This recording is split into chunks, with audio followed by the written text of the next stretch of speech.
G'day guys, Tom Hollings here from Different Drop, and today I'm looking at two wines and two grape varieties that have taken the Australian wine scene by storm over the last few years. Oh gosh, where to start? Alternative grape varieties have been a real talking point in Aussie wine for the last decade. We love them. It's really exciting to see winemakers experimenting and trying different varieties that are better suited arguably to our climate and culture than the traditional French varieties that our industry was formed on. And we're going to look at two of them today, and two wines that have really set the scene for this movement, in my opinion. So the first of these is the Hahndorf Hill Groom Grunervelina. This is the 2022 vintage, brand new release. Now, Grunervelina is an Austrian grape variety found in the north of the country there, Wachau, Kamptal, Kremstal regions. If you're not familiar with Gruner, think somewhere between a Riesling and a Chardonnay. You've got lovely acidity and floral lemon lime sort of characters that you might find in Riesling, but with a bit more texture and savouriness that you might see in a Chardonnay. And it turns out this variety is very well suited to the more continental cool climate regions in Australia, such as the Adelaide Hills and Canberra. So Hahndorf Hill founder Larry Jacobs was one of the very first people in Australia to plant Grunervelina. So I think 2009 he imported three different clones, or 06 or 09, three different clones from Austria, and released his first example of this wine in 2010. I think maybe just a year behind Lark Hill in Canberra, who were the other leading producer of Gruner.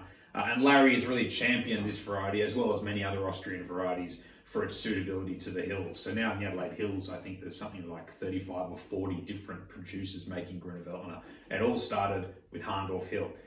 So the Hahndorf Hill vineyard, just outside of Hahndorf, in the middle of the hills. It's an amazing site, a beautiful site in the cellar door there if you ever get the chance to visit, Larry and team. There's actually an old defunct slate mine just on the vineyard there, which combined with some quartz and limestone on the vineyard gives some incredible minerality to this wine. Larry's done a lot of research on Gruner and finds that the conditions, not only the climate but the geology in Austria, where it does so well, are so similar to the Adelaide Hills. And his has always been, for us, the leading Gruner in the country. The 2022 is no different. So on the nose, you're seeing pear, grapefruit, guava, apple, lime, these sort of characters. But what I love about Gruner when it's done well in cooler regions is this incredible spice. It gets really fennel, white pepper, really interesting.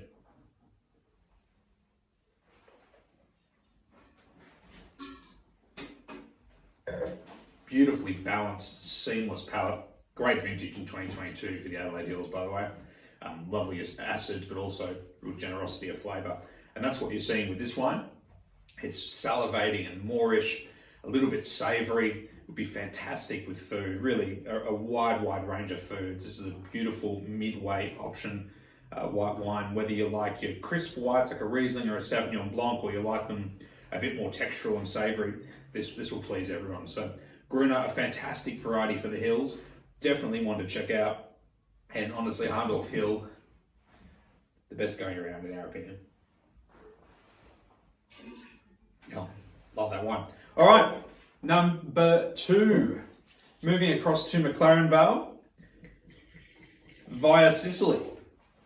Brash Higgins, NDV, Nero d'Avola. 2021, another new release from Brad.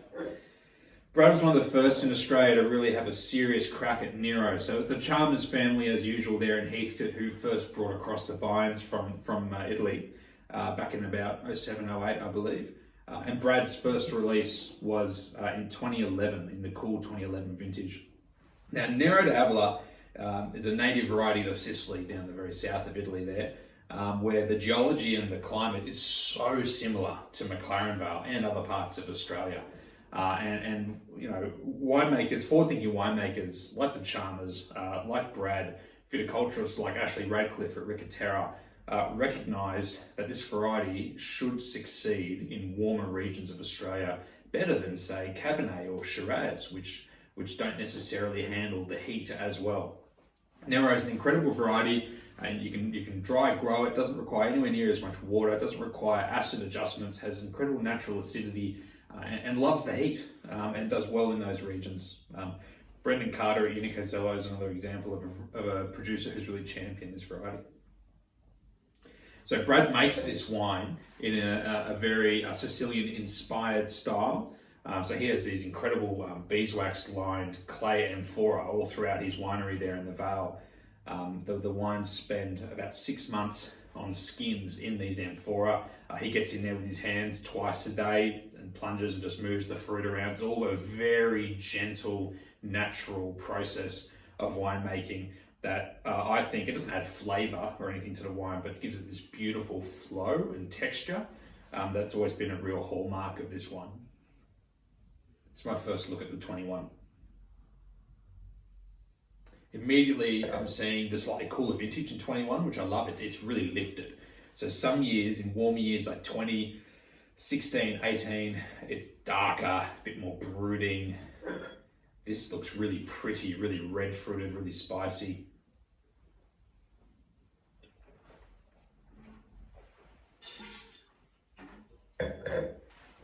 Gorgeous wine. Brad's an ex-chef, loves his cocktails. He compares this to a Negroni. I love a Negroni. I think he's bang on. Red fruits and this amazing bitterness to the wine too, which just leaves you wanting to go back for more, make it great with food. And Nero makes some really lovely, juby, easy drinking styles in Australia. There's a lot of producers having a lot of luck making these good value, easy drinking wines, picnic wines. This is one of the few, I think, that manages to elevate to another level, just in complexity and depth. There's a lot going on in this wine. It's got lovely length. It's just really interesting. To be honest, it's not like a lot of McLaren Vale red wines. You think big, chocolatey, powerful, rich Shiraz and Cabernet. This is something different altogether. It has almost a pinosity to it, but still with the power and fruit ripeness that you'd expect from a warm region like the Vale. I think Brad's nailed this release. I really like it.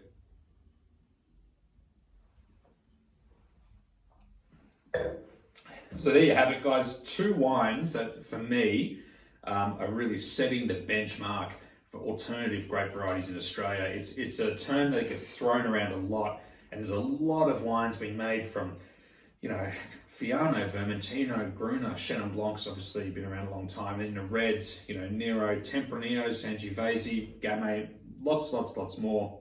But these are 2 that have been doing it now for, 12, 15 years.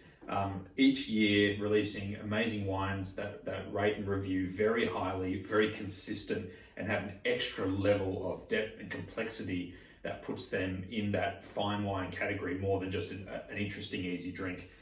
And they're really setting the benchmark for other producers to follow. It's such an exciting movement in Australian wine. There are no rules here in Australia with what we plant and where we plant. There's different varieties popping up all over the place. But if you're looking to dip your toes in different grape varieties, this is where you should start. Hahndorf Hill, Brash Higgins. Cheers, guys. See you soon.